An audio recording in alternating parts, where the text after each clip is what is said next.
Sreekandapuram ALP school and public സ്കൂളും പരിസ്ഥിതി ദിനാഘോഷം ശുചിതമായി ആഘോഷിച്ചു.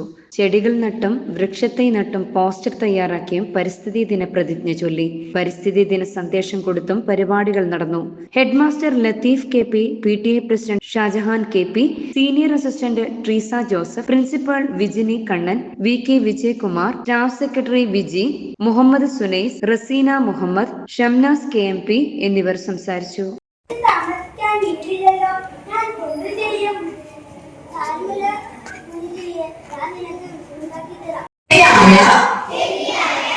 സംസ്കരണമില്ലായ്മയും പരിസ്ഥിതി നാശത്തിന്റെ